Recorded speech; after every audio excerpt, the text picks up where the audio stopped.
Buenos días. Buenos días. Muy bien. Gracias a Edgar por la introducción. Es un placer estar aquí con ustedes. No es mi primera vez estar en esa conferencia, pero sí la primera vez compartiendo aquí de la plataforma y realmente es un honor y no es algo que hago a la ligera. Sé que es importante lo que decimos cuando estamos enfrente de otros, ¿cierto? Cuando tenemos la oportunidad de enseñar a otros de un púlpito o tal vez en una aula de escuela dominical o alrededor de la mesa de la casa, es importante lo que decimos y lo que enseñamos. Por eso basamos todo lo que enseñamos en la palabra de Dios. No más para prepararles, vamos a estar en Hechos 18 juntos esta mañana. Entonces, si quieren buscar ese capítulo en el Nuevo Testamento, el libro de Hechos 18, llegaremos ahí en algunos minutos. Pero antes de empezar a hablar de Hechos, me gustaría decirles algunas cosas y saludar a algunas personas. Como dijo Edgar, mi nombre es Ryan. Sé que es un poco difícil para los que hablan español porque siempre quieren decir Brian, ¿cierto? Quieren decir Brian, entonces siempre digo, es como Brian, pero sin la B, Ryan. Ryan, ok, muy bien, Ryan Bush. Estoy aquí con mi esposa, Amanda, que está allá. Amanda, por favor. Ella ha viajado conmigo esta vez. Este es muy raro, muchas veces estoy viajando solo, entonces estoy muy feliz que está conmigo. Tenemos 5 hijos, entonces oren por mí, hermanos, 5 hijos. Y están con los suegros esta semana. Tengo algunos suegros excelentes y no hablan español, entonces si los ven, diles que yo dije que son excelentes, porque realmente sí, son excelentes. Mi hija es peruana, nació en Lima hace 12 años. Después de ella tenemos 4 hijos. Entonces, una hija, 4 hijos. Y bueno, he tenido el privilegio de conocer a algunos de ustedes esta mañana. Hay una familia aquí esta mañana que también tiene 5 hijos. El mayor es Bruce, creo, y después de él tiene 4 hermanitas. Entonces, bien hecho, Bruce, sigue adelante, no te des por vencido. Esta mañana también quiero saludar a mis hermanos en Perú, en Ecuador, también en Memphis, Tennessee, que están escuchando por internet, la Iglesia Pueblo de Dios, Zona Segura, y también otros que están escuchando en Chuchufindi, Ecuador, y El Tambo, Ecuador. Bienvenidos, hermanos. El plan esta mañana es hablar de las misiones, pero especialmente la conexión entre el discipulado y misiones. ¿Qué tiene que ver las misiones con el discipulado? Muchas veces cuando pensamos en misiones simplemente pensamos en ir a otro país, tal vez aprender otro idioma, otras culturas. Pero ¿qué hacemos cuando estamos ahí? Es mucho más que simplemente vivir en otra cultura, ¿cierto? Cualquier persona en el mundo podría mudarse a otro país, a otra cultura, para vivir y sobrevivir. La pregunta es, ¿qué hacemos cuando estamos ahí? El plan esta mañana es esto. Primero quiero darles 2 principios de las misiones, principios generales que tal vez les puedan ayudar en sus ministerios cuando piensan en misiones, cuando piensen en formar un plan de misiones. 2 principios quiero compartir con ustedes y después de eso quiero compartir con ustedes 4 pasos para ser discípulos. 4 pasos para ser discípulos. Anoche conocí por la primera vez a mi hermano y ahora mi amigo David, quien acaba de compartir aquí. Y estuve ahí escuchando su mensaje de la palabra de Dios y realmente me impactó. Porque incluso anoche estábamos hablando de este asunto, ¿cierto? De cuidar de la familia, de discipular a nuestros hijos, a nuestra esposa, de ser el pastor de la casa primero, ministrar en la casa primero y luego afuera. porque es imposible ministrar fuera de la casa y agradar a Dios si no estamos ministrando, cuidando nuestra propia casa. Entonces les animo a tomar con seriedad lo que nuestro hermano compartió esta mañana. Antes de ir al texto, quiero leer algunos versículos, no más para calentar nuestras almas, preparar nuestras almas para pensar en lo que hacemos, porque antes de hacer lo que debemos hacer, debemos ser quienes somos. Póngase de pie conmigo, por favor. Póngase de pie conmigo. Voy a leer algunos versículos y ustedes nomás pueden escuchar, no tienen que buscar estas citas en la Biblia. Déjame leerlos y luego vamos a orar. Al que no conoció pecado, por nosotros lo hizo pecado, para que nosotros fuésemos hechos justicia de Dios en él. Es buenas nuevas. Mas Dios muestra su amor para con nosotros, en que siendo aún pecadores, Cristo murió por nosotros. El Evangelio. Porque ya conocéis la gracia de nuestro Señor Jesucristo, que por amor a vosotros se hizo pobre, siendo rico, para que vosotros con su pobreza fueseis enriquecidos. Nuestra única esperanza. Pero Dios, que es rico en misericordia, por su gran amor con que nos amó, aun estando nosotros muertos en pecados, nos dio vida juntamente con Cristo. Por gracia sois salvos. Oremos. Señor, esta mañana queremos recordar que por gracia somos salvos. Y pase lo que pase, venga lo que venga, eres Dios. Somos tus hijos. Nos has rescatado de la muerte, del pecado, del infierno, de nosotros mismos. Y estamos en tus manos, las manos que hicieron la tierra y los cielos. Y ahora descansamos en esta verdad, Señor. Y que empezamos a ser discípulos en esta postura de descanso, Señor. Descansando en la seguridad de tu obra en la cruz, tu salvación, tu brazo fuerte. Gracias, Señor. Queremos obedecer. Sabemos, Señor, que los que han sido redimidos producen fruto. No para ganar tu amor o para ganar la salvación, pero porque son salvos. Señor, ayúdanos a trabajar con gratitud, recordando que somos hijos rescatados. En el nombre de Cristo oramos. Amén. Muy bien, gracias hermanos. Tomen asiento.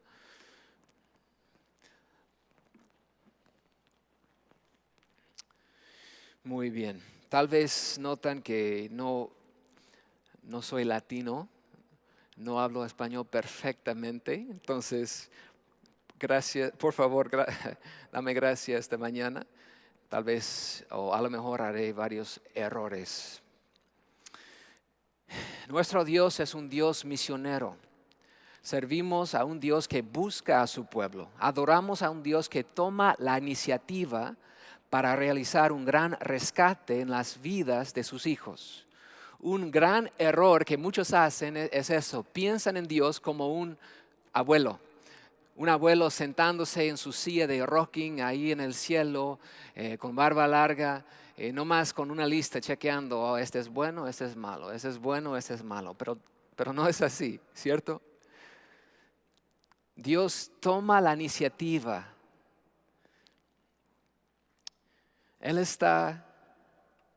Lo que vemos en las Escrituras es que Dios es un guerrero, un pastor, un esposo, un rey. Su brazo no es muy corto para salvar. El Dios que servimos es el que buscó a Adán después de su pecado. El Dios que servimos es el que instruyó a Noé cómo hacer el arca. El Dios que servimos es el que llamó a Abraham. El Dios que servimos es el que se encarnó para redimirnos. Nuestro Dios es un Dios misionero y a causa de esto, el pueblo de Dios, nosotros somos un pueblo misionero. Somos un pueblo de acción, movimiento y avanzamiento. Nuestro Dios nos ha salvado para que sirvamos. Nuestro Dios nos ha bendecido para que bendigamos. Esto sí es cierto. Creo que todos estamos de acuerdo, ¿cierto? Pero hay que cavar más. Somos un pueblo misionero, pero ¿qué es la misión? ¿Y cómo cumplimos con la misión? Estas son preguntas importantísimas y esas preguntas pueden dividirnos. Mi intención hoy es contestar estas dos preguntas. No tengo algo nuevo. Sencillamente expondré la enseñanza bíblica en cuanto a estas dos preguntas. Y creo que las lecciones que aprendemos de la Biblia, de Hechos 18 y otros versículos también, nos servirían por el resto de nuestras vidas. Y son cosas que podemos poner en acción hoy. Muchas veces en la vida cristiana necesitamos regresar a los fundamentos. Eso es lo que vamos a hacer hoy, hermanos. Entonces, ¿qué es la misión? La misión de Dios culmina en la persona y la obra de Jesucristo. El plan de Dios desde las fundaciones del mundo fue enviar a Jesucristo para ser un sacrificio expiatoria y propiciatoria. Jesucristo cumplió su misión viviendo una vida perfecta, justa y santa, y luego muriendo una muerte perfectamente adecuada y satisfactoria para pagar la penalidad de los pecados del pueblo de Dios. Aunque la misión de Dios para salvar a su pueblo fue cumplido en la muerte y resurrección de Cristo en la cruz, todavía la misión continúa hoy por medio de los redimidos. La misión es claramente explicada en Mateo 28. Déjame leerlo. Dice, por tanto, id y haced discípulos a todas las naciones, bautizándolos en el nombre del Padre y del Hijo y del Espíritu Santo, enseñándoles que guarden todas las cosas que os he mandado. Y he aquí, yo estoy con vosotros todos los días hasta el fin del mundo. Amén. La misión de la iglesia no es un misterio. Nuestra misión no es algo que tenemos que adivinar. Es claro.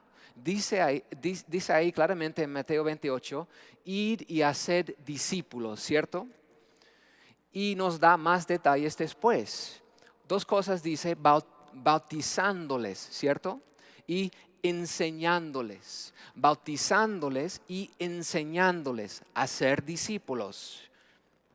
Hacer discípulos significa ser útiles en el plan de Dios de justificar a sus escogidos, bautizándoles, y santificar a sus escogidos, enseñándoles. ¿Qué es nuestra parte en la justificación? Sencillamente explicarles el Evangelio para que se arrepientan de sus pecados y depositan su fe plenamente en Cristo. ¿Y qué es nuestra parte en la santificación? Enseñarles cuidadosamente las Escrituras para que obedezcan toda la palabra de Dios. Y esta es la misión de la iglesia y cada miembro debe participar. Debemos hacer discípulos en nuestro contexto donde vivimos, pero cuando hablamos de misiones estamos hablando de algo más, ¿cierto? Hablando de hacer discípulos en otro contexto, entre otra gente. Este es un punto que no debemos olvidar. Se ve claramente en Mateo 28, ¿cierto? ¿Qué dice? Ir y hacer discípulos. ¿Dónde? ¿En tu propio pueblo? Claro que sí. ¿En tu ciudad? Sí. ¿En tu casa? Claro. Pero dice en Mateo 28 que debemos ir y hacer discípulos en todas las naciones. Cristo dijo que debemos hacer discípulos entre cada pueblo, cada etnia, cada grupo. Entonces, podemos tener esa definición sencilla de misiones. Es hacer discípulos en otras culturas. Hacer discípulos en otras culturas. Debemos discipular en cada contexto, en nuestra casa, en nuestro pueblo, en nuestra iglesia. Pero cuando pensamos en misiones, estamos pensando en ir a un contexto, de un contexto, y ir a otro contexto para traducir el cristianismo a otro lugar, otro grupo. Entonces, hacer discípulos siempre debe ser la prioridad. Cristo no nos mandó a ir a hacer brigadas médicas, no dijo que vayamos a construir edificios, no nos envió a alimentar a los hambrientos, hermanos. Hacer discípulos. No estoy diciendo que estas otras actividades son malvadas, no es así. Pero sí estoy diciendo que estas actividades no valen la pena si no son parte de una estrategia de hacer discípulos, bautizándoles, enseñándoles, predicando el evangelio y ayudando a los cristianos a crecer. Bueno, ahora que tenemos una definición de misiones, me gustaría que pensemos juntos sobre un ejemplo específico de misiones y hacer discípulos. Vamos a Hechos 18. Ahí leeremos algunas secciones de ese capítulo juntos. Hechos 18, un poco del trasfondo de ese capítulo. En el año 32, 2 años después de la muerte de Cristo, Pablo aprobó y supervisó el asesinato de Esteban. Después de 2 años, en el año 34, Pablo viajaba a Damasco y fue radicalmente salvado por sus pecados por Jesucristo, ¿cierto? De sus pecados por Jesucristo, el que andaba persiguiendo. En el año 47, Pablo empieza su primer viaje misionero. En el año 49, Pablo y Bernabé comparten con los líderes de la iglesia, los apóstoles, en Jerusalén, lo que Dios está haciendo entre los gentiles que están recibiendo el evangelio. Luego, en el mismo año, empieza su segundo viaje misionero. Después de viajar a Filipos, Tesalónica, Berea y Atenas, Pablo llega a Corinto.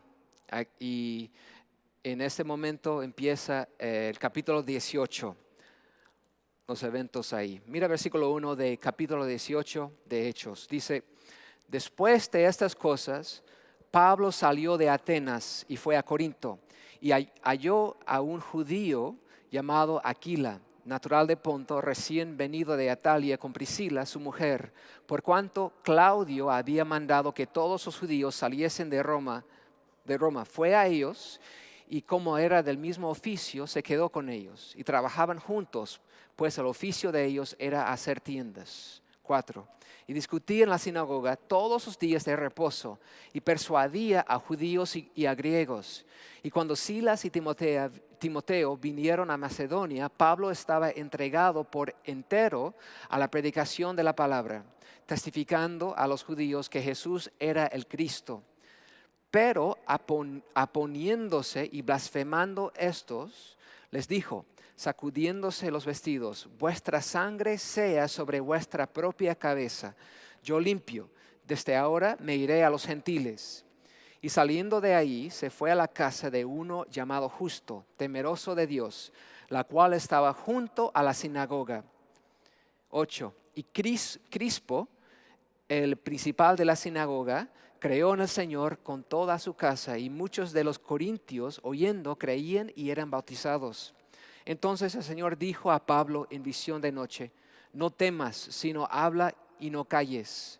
10. Porque yo estoy contigo y ninguno pondrá sobre ti la mano para hacerte mal, porque yo tengo mucho pueblo en esta ciudad. Y se detuvo allí 1 año y 6 meses enseñándoles la palabra de Dios. Vamos a 18. Mas Pablo, habiéndose detenido aún muchos días ahí, después se despidió de los hermanos y navegó a Siria, y con él Priscila y Aquila, habiéndose rapado la cabeza de Cencrea, porque tenía hecho voto. Y llegó a Éfeso y los dejó ahí, y entrando en la sinagoga discutía con los judíos, los cuales le rogaban que se quedase con ellos por más tiempo, mas no accedió, sino que se despidió de ellos diciendo: es necesario que en todo caso yo guarde en Jerusalén la fiesta que viene, pero otra vez volveré a vosotros si Dios quiere. Y zarpó de Éfeso. Ahora 24.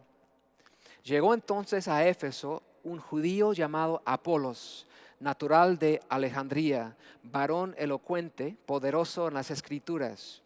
Este había sido instruido en el camino del Señor, y siendo de espíritu fervoroso, hablaba y enseñaba diligentemente lo concerniente al Señor, aunque solamente conocía el bautismo de Juan. Y comenzó a hablar con denuedo en la sinagoga, pero cuando le oyeron Priscila y Aquila, le tomaron aparte y le expusieron más exactamente el camino de Dios. Y queriendo él pasar a Acaya, los hermanos le animaron y escribieron a los discípulos que le recibiesen. Y llegado él allá, fue de gran provecho a los que por la gracia habían creído, porque con gran vehemencia refutaba públicamente a los judíos, demostrando por las Escrituras que Jesús era el Cristo. Muy bien. Casi todo el capítulo de 18, y este pasaje nos ha ayudado mucho, a mí mucho, en mi misión, en mi trabajo. Como explicó Edgar, mi trabajo es viajar a otros países y enseñar pastores, líderes, discipularles, capacitarles. Y este pasaje, ese capítulo, me ha dado mucha ayuda en saber cómo formar ese tipo de capacitación. Entonces, dos principios generales de misiones. Primero es la prioridad. ¿Qué hizo Pablo cuando estaba viajando, haciendo misiones, llegando a diferentes pueblos con diferentes personas, culturas? ¿Qué hacía Pablo? ¿Qué fue su prioridad? Dos versículos. Versículo 5 dice: Pablo estaba entregado por entero a la predicación de la palabra, testificando a los judíos que Jesús era el Cristo.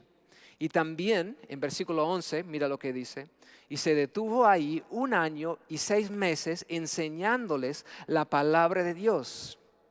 Wow. Estos versículos son un resumen de la obra de Pablo en el campo misionero. Pablo predicaba la palabra en cada contexto en donde se encontraba.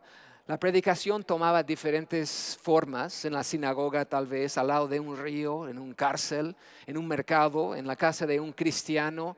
Pero su misión siempre era lo mismo: predicar, enseñar, explicar la palabra de Dios.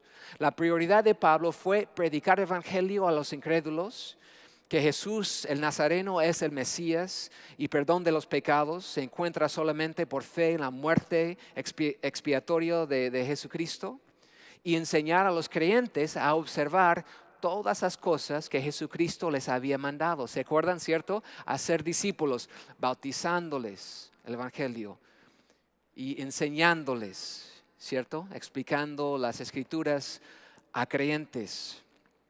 Ahora hay que reconocer que su prioridad no era alcanzar necesidades físicas o sociales.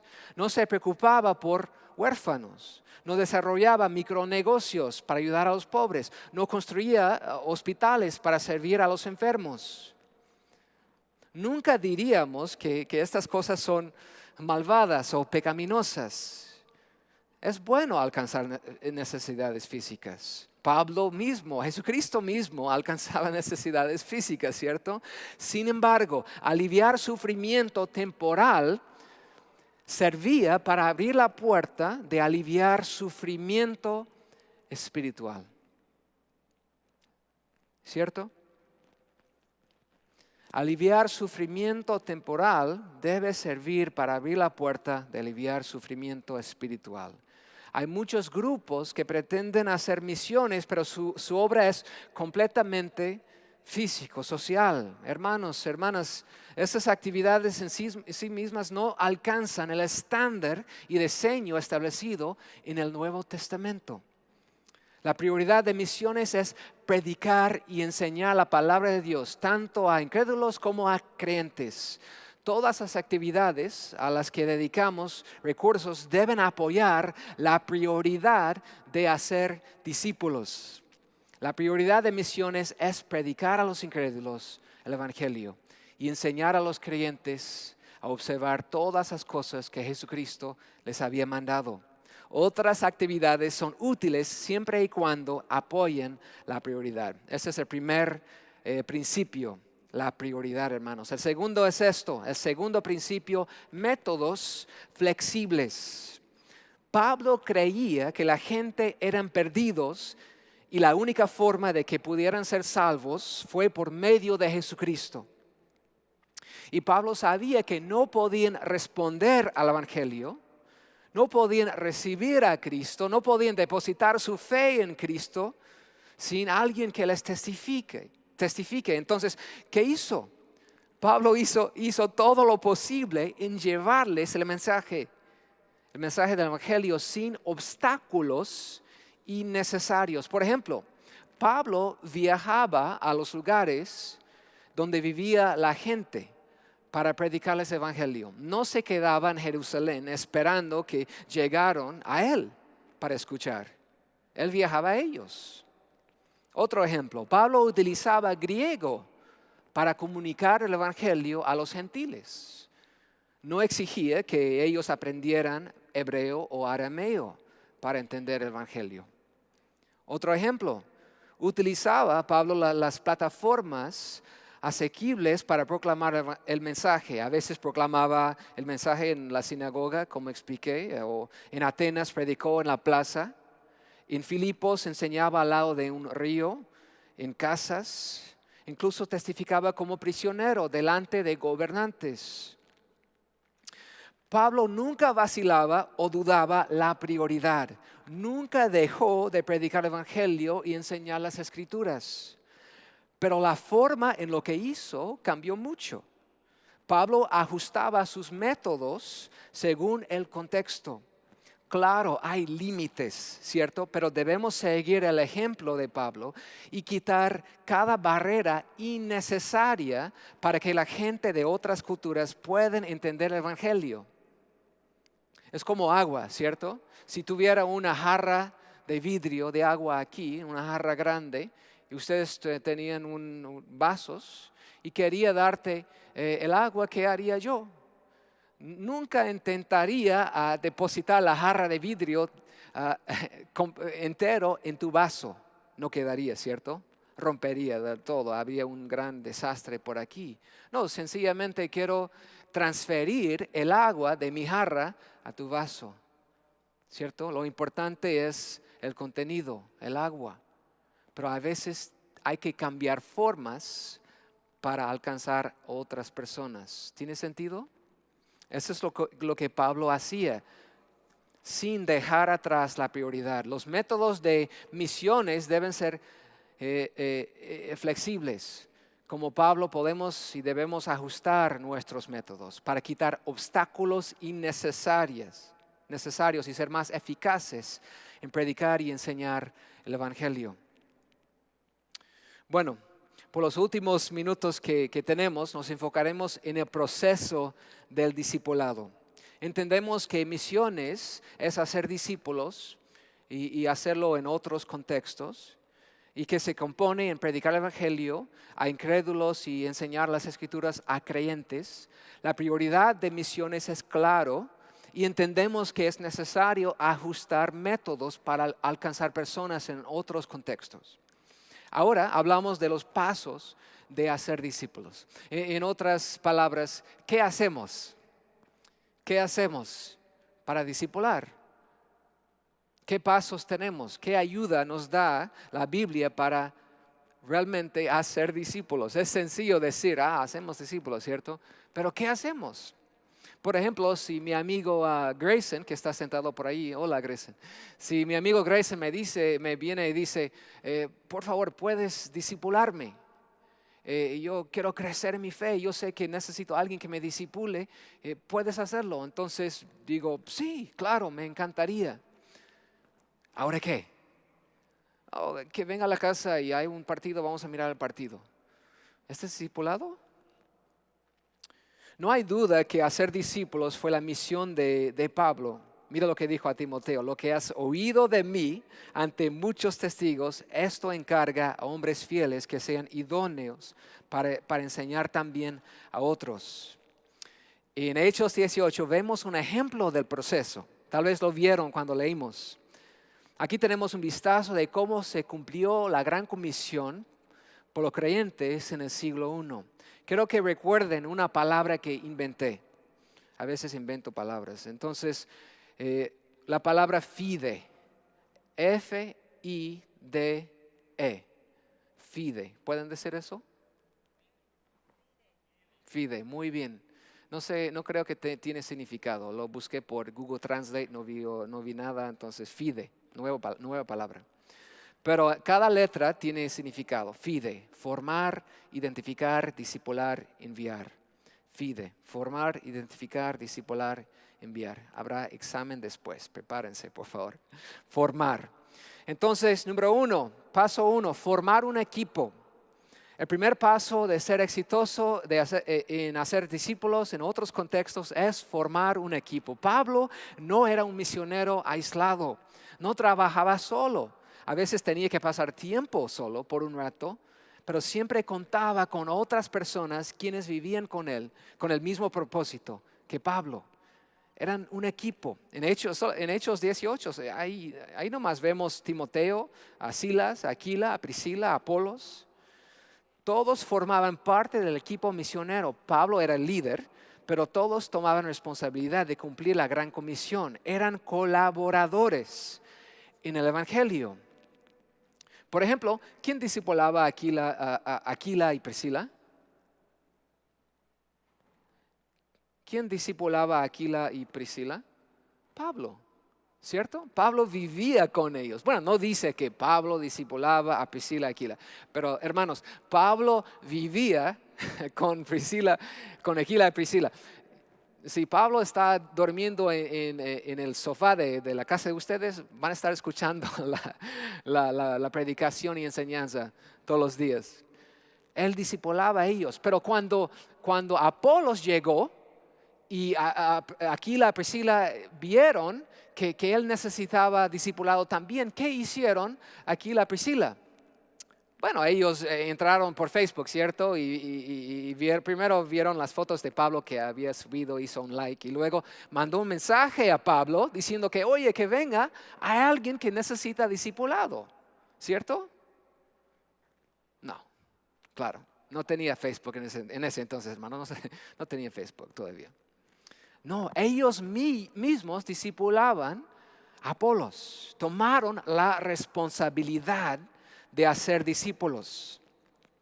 Con un equipo hay confort, hay fuerza, hay compañerismo. ¿Cómo formaron Pablo su equipo? Bueno, de la cosecha. Algunas personas que él guiaba a Cristo llegaron a ser parte de su equipo misionero. Tenían la misma visión porque Pablo les había discipulado. Pablo formaba un equipo de la cosecha para que juntos pudieran hacer discípulos entre más grupos, etnias. Número 2, identificar, fide, formar un equipo. 2, identifica a discípulos potenciales. Un discípulo quiere hacer discípulos. Y una pregunta común es, ¿a quién debo discipular? O tal vez dirías, no tengo a nadie que podría discipular. Bueno, algo que sabemos sin duda es que Jesucristo no nos da un mandamiento como la gran comisión que no podemos obedecer, ¿cierto? Hacer discípulos es un mandamiento y nunca debemos echar la culpa a otra persona o una circunstancia. Algunas personas, bueno, tal vez estás pensando, bueno, yo debo arrepentirme porque no he estado haciendo discípulos y es un mandamiento. Bueno, arrepentimiento es un buen lugar para empezar a hacer discípulos, ¿cierto? Pero sí, es una buena pregunta. ¿Cómo podemos identificar entre todas las personas en nuestras vidas a quién debemos discipular? Y la respuesta es igual realmente en todas las culturas. Puede ser en tu propia iglesia, pueblo o en otro contexto. Mira lo que dice el texto. Bueno, quiero darles 3 palabras que vamos a ver. Aquí la Priscila discipuló a Apolos porque vieron en él un hombre que era, estas 3 palabras, escríbanlas por favor, fiel, disponible y enseñable. Fiel, disponible y enseñable. Vieron estas 3 características en Apolos. Claro, le faltaba conocimiento sobre cosas importantísimas.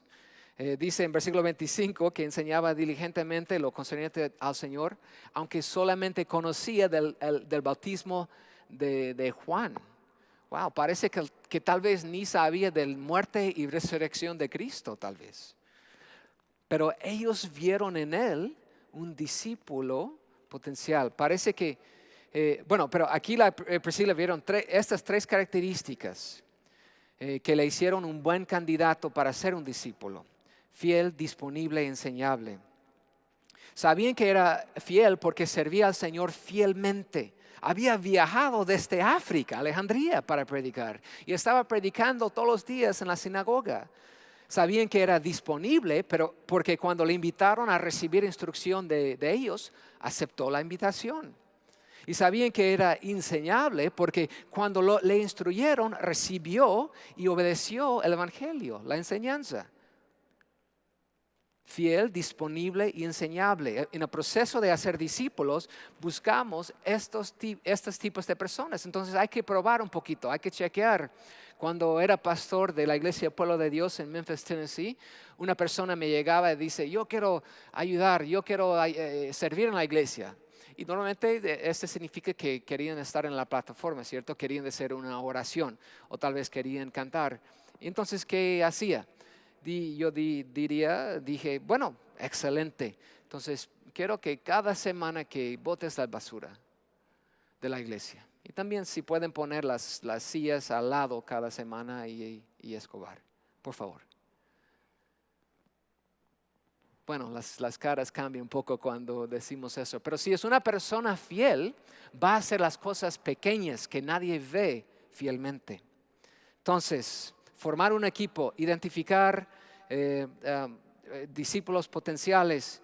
Y número 3, discipular. Fide, discipular. ¿Cuándo recibieron Aquila y Priscila el evangelio? Bueno, sabemos que vivían en Roma, luego todos los judíos fueron echados de Roma por Claudio, el emperador. Por eso llegaron a Corinto, ahí se encontraron con Pablo. ¿Eran cristianos antes de conocer a Pablo? Bueno, es posible, pero no se sabe. Pero sí sabemos que Pablo les predicaba, les enseñaba. Sabemos esto porque después de un tiempo les dejó en Éfeso para ministrar. Pablo no envía a quienes que no entrena. Cuando Pablo conoció a Aquila y Priscila, vio discípulos potenciales, ¿cierto? Fieles, disponibles, enseñables. Por eso los discipulaba. Ahora Aquila y Priscila están en Éfeso. Pablo se había ido. Un día llega un hombre y está predicando con fuerza. Empieza a hablar con denuedo, dice la palabra, en la sinagoga. Apolos era de Alejandría, varón elocuente, poderoso en las escrituras. Había sido instruido en el camino del Señor, hablaba y enseñaba diligentemente lo concerniente al Señor, aunque solamente conocía el bautismo de Juan. Aquila y Priscila reconocieron tanto la deficiencia como el potencial en Apolos. ¿Y ahora qué? Esta es la pregunta clave, ¿cierto? ¿Qué debemos hacer cuando el Señor pone a alguien en nuestro sendero que debemos discipular? ¿Cómo discipulamos a alguien? Miremos lo que hacían Aquila y Priscila, versículo 26. Y diría que deben, si pueden, memorizar ese versículo, subrayar ese versículo. Dice, pero cuando le oyeron, Priscila y Aquila le tomaron aparte y le expusieron más exactamente el camino de Dios. Esta es la Reina Valera 60. La Biblia de las Américas dice, lo llevaron aparte y le explicaron con mayor exactitud el camino de Dios. La nueva versión internacional dice, lo tomaron a su cargo y le explicaron con mayor precisión el camino de Dios. La palabra versión dice, lo tomaron consigo y le expusieron con mayor exactitud todo lo referente al camino de Dios. Y traducción en lenguaje actual dice, lo llevaron a su casa y le explicaron en forma más clara y directa el mensaje de Dios. ¿Por qué hacían eso? Porque seguían el diseño y ejemplo que les fue dado por Pablo. Pablo les llevó aparte, Aquila y Priscila, y les explicó con mayor exactitud el camino de Dios. Hay 3 elementos aquí, rápidamente. Primero, le tomaron aparte.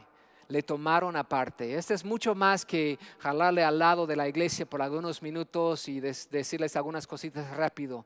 No, esa palabra, esa frase significa algo mucho más profundo. Significa realmente llevar a alguien a comer, a pasar tiempo, a profundizar una relación. Invirtieron tiempo en Apolos. Invirtieron tiempo en Apolos. Esto implica que ellos tomaron la responsabilidad de Apolos. No sabemos cuánto tiempo pasaron juntos, pero sí sabemos que pasaron lo suficiente para que él pudiera recibir toda la información que necesitaba, toda la corrección que necesitaba. No hay atajos en el discipulado.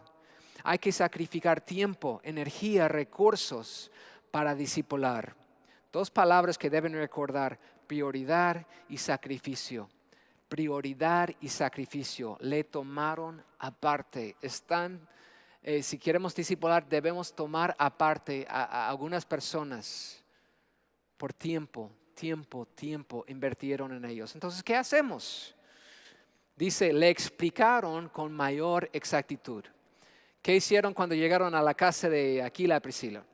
Miraron un partido, comieron una buena parrillada, tal vez. Pero sí sabemos que Aquila y Priscila le enseñaron. En el proceso de discipulado hay autoridad y sumisión. Si alguien no es enseñable, no funcione. No es una autoridad propia, pero la autoridad que proviene de la palabra de Dios. Y no debemos tener miedo de enseñar a otros, a discipularles. Es necesario que expliquemos claramente, cara a cara, lo que significan las Escrituras. Y la tercera parte dice, el camino de Dios. ¿Qué enseñaron a Apolos? ¿A predicar mejor? ¿Otras cosas? No, sencillamente teología, el camino de Dios. Lo que enseñamos importa, ¿cierto? Lo que enseñamos es importante. Aquila y Priscila prestaban atención y notaron lo que le faltaba. Utilizaron esta información para decidir lo que iban a enseñar a Apolos. Este paso tiene que ver con preparación y fidelidad. Hay que preparar para discipular a una persona y ser fiel en enseñarles semana tras semana, mes tras mes. Y por fin la E de FIDE, tenemos formar, tenemos identificar, tenemos discipular y por fin enviar. ¿Qué pasó después de discipular a Apolos, Aquila y Priscila? Le enviaron a Corinto, ¿cierto? Están en Éfeso ahora, lo enviaron a Corinto para ministrar ahí. ¿Y qué dice? Y queriendo él pasar a Acaya, es Corinto, los hermanos le animaron. No le prohibieron, mas le animaron. Hacemos discípulos para enviarles a hacer más discípulos. Pero mira lo que dice. Y escribieron a los discípulos que le recibiesen una carta de recomendación. ¿Qué significa? Esa es la estampilla de aprobación de la iglesia en Éfeso, de Aquila, Priscila y la iglesia en Éfeso. Hermanos, no debemos enviar a nadie hasta que podamos dar nuestra estampilla de aprobación. Y es imposible dar nuestra estampilla de aprobación si no lo hemos discipulado, llevado aparte para explicar con mayor exactitud el camino de Dios. ¿Y qué pasó con Apolos en Corinto? Dice en verso 27 que Apolos fue de gran provecho a los que por la gracia habían creído. Apolos producía fruto. Esta es la manera de evaluar el discipulado. Si los discípulos producen fruto.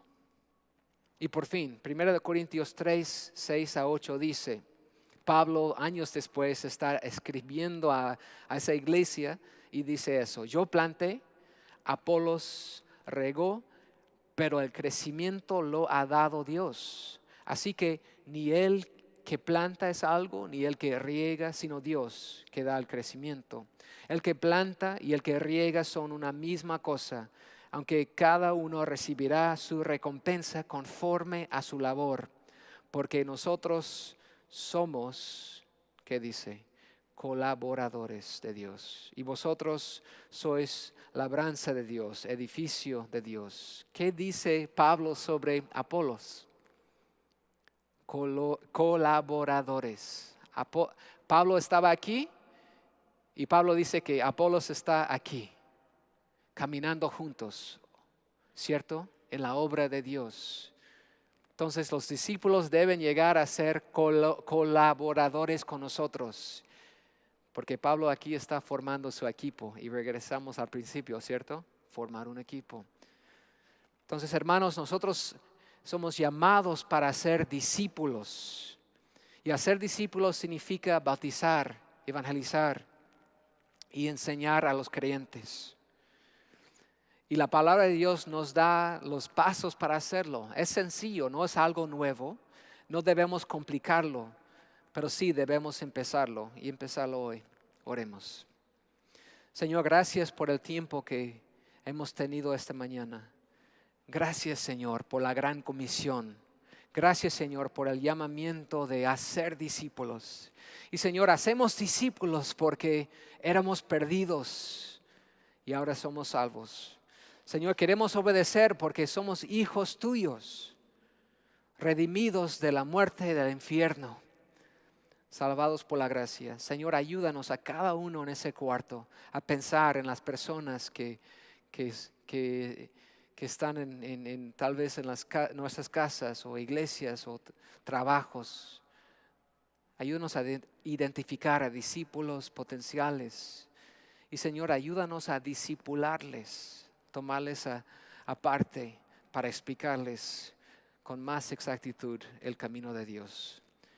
En el nombre de Cristo oramos. Amén.